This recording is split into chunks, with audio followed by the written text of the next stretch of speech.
ৰঙিয়াৰ বিশিষ্ট শিক্ষয়িত্ৰী লনী প্ৰভা দাসৰ সোমবাৰে প্ৰথম মৃত্যুবাৰ্ষিকী।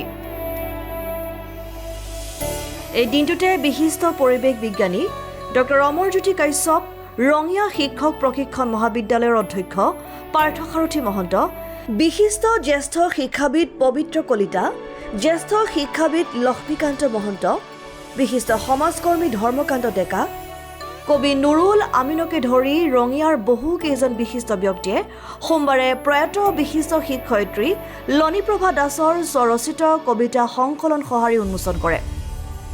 কামৰূপ জিলা শিক্ষক প্ৰশিক্ষণ প্ৰতিষ্ঠানৰ প্ৰবক্তা তথা স্বামী ভূপেন কুমাৰ দাসে কবিতা সংকলন সঁহাৰি পুথিখন প্ৰকাশ কৰি উলিয়ায়।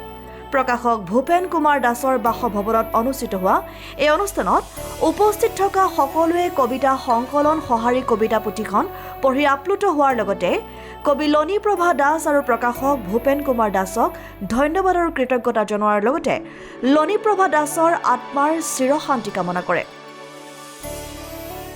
আজি মোৰ জীৱন লগৰী লনীপ্ৰভা দাসৰ প্ৰথম মৃত্যুবাৰ্ষিকী।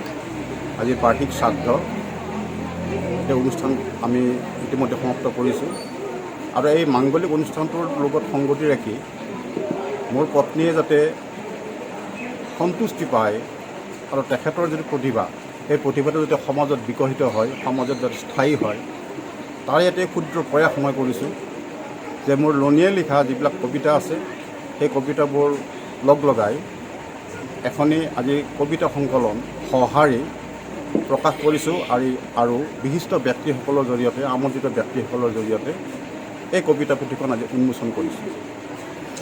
ইয়াৰ আঁৰৰ ৰহস্যটো হ'ল মোৰ প্ৰয়াত পত্নী খুব ভাল লিখে।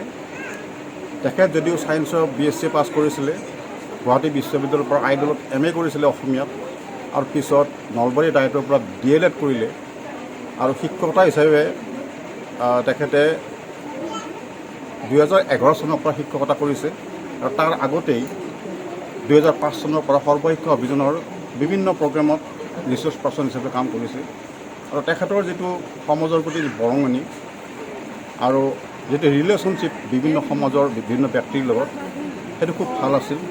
আৰু তেওঁৰ এই গোটেই যিটো পৰিক্ৰমা, জীৱনৰ যিটো পৰিক্ৰমা, সেই পৰিক্ৰমাটো যাতে সৰ্বাংগ সুন্দৰ ৰূপত 200 বছৰলৈ অন্তত থাকি যায়, তাৰে এটা ক্ষুদ্ৰ প্ৰয়াস মই তেখেতৰ দ্বাৰা ৰচিত আজিৰ এই কবিতা পুথিখনি সঁহাৰি আমি প্ৰকাশ কৰিছোঁ।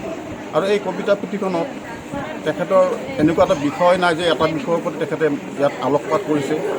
মানুহৰ জীৱন দৰ্শনৰ ওপৰত ইয়াত আলোকপাত আছে, স্বামী স্নেহ কি বস্তু তাৰ ওপৰত আলোকপাত আছে, পিতৃভক্তি, পিতৃ মাতৃ ভক্তি কেনেকুৱা হ'ব লাগে তাৰ ওপৰত তেখেতে কবিতা লিখিছে, মাক দেউতাকৰ ওপৰত যথেষ্ট কবিতা লিখিছে, প্ৰকৃতিৰ প্ৰেম কেনেকৈ কৰিব লাগে, প্ৰকৃতিক কেনেকৈ ৰক্ষা কৰিব লাগে তাৰ ওপৰত কবিতা লিখিছে।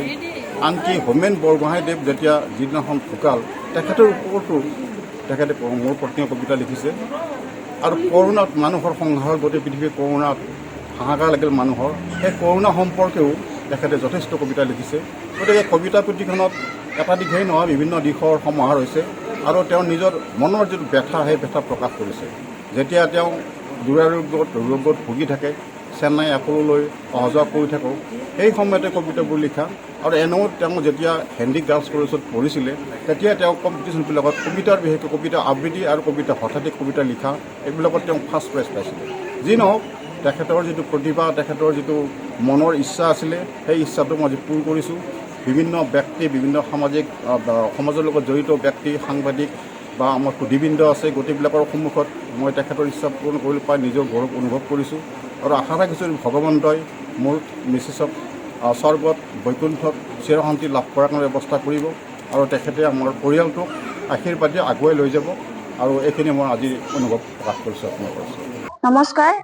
আজি মাৰ মৃত্যুবাৰ্ষিকী, প্ৰথম মৃত্যুবাৰ্ষিকী, আৰু সেই বাৰ্ষিকী অনুষ্ঠান আমাৰ শ্ৰাদ্ধ হৈছে। তাৰ লগতে মায়ে লিখা যোনবোৰ কবিতা আছিলে, মা আচলতে আগৰে পৰা কবিতা ৰচনা কৰি ভাল পায়।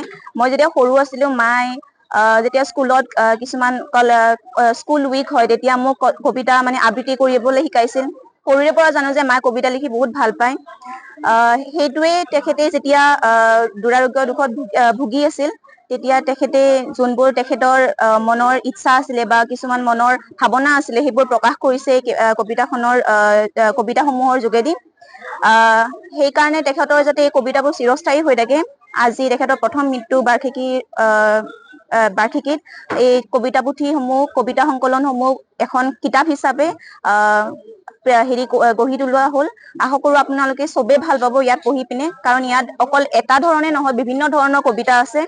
তেখেতৰ বিভিন্ন প্ৰকৃতিৰ ওপৰত, নিজৰ ফিলিংছৰ ওপৰত বিভিন্ন ধৰণৰ কবিতা আছে। আশা কৰো আপোনালোকে সকলোৱে ভাল পাব। ধন্যবাদ। সঁচাকৈ সেই সময়ৰ যিটো অনুভৱ আপোনালোকে সঁচাকৈ বৰ মনমান। ৰঙিয়াৰ পৰা হেমেন কলিতাৰ ৰিপৰ্ট, ডেমক্ৰেটিক আছাম। সেইকাৰণে সৰগৰ প্ৰকৃতিৰ সৈতে মনৰ খবৰ লৈছে তেওঁ, আৰু সেই সৰগত থাকিবলৈ সঁচাকৈ বৰ ভাল লাগিছে এই কবিতা দুটা। আৰু অনেক ভাল ভাল তেওঁ কবিতা লিখিছে, কিন্তু দুৰ্ভাগ্যৰ বিষয় যে নুৰুল আমিনো কবিতাৰ লগত চৰ্চাৰ লগত জড়িত, ময়ো কবিতা চৰ্জন বিভিন্ন ধনী দাসক জনাহেঁতেন আমি হয়তো এনেকুৱা ধৰণৰ কবিতাৰ যিবোৰ অনুষ্ঠান আমি মাজে মাজে পাতি থাকোঁ। প্ৰথম ঘণ্টা কবিতা জড়িত লক্ষীকান্ত মহন্ত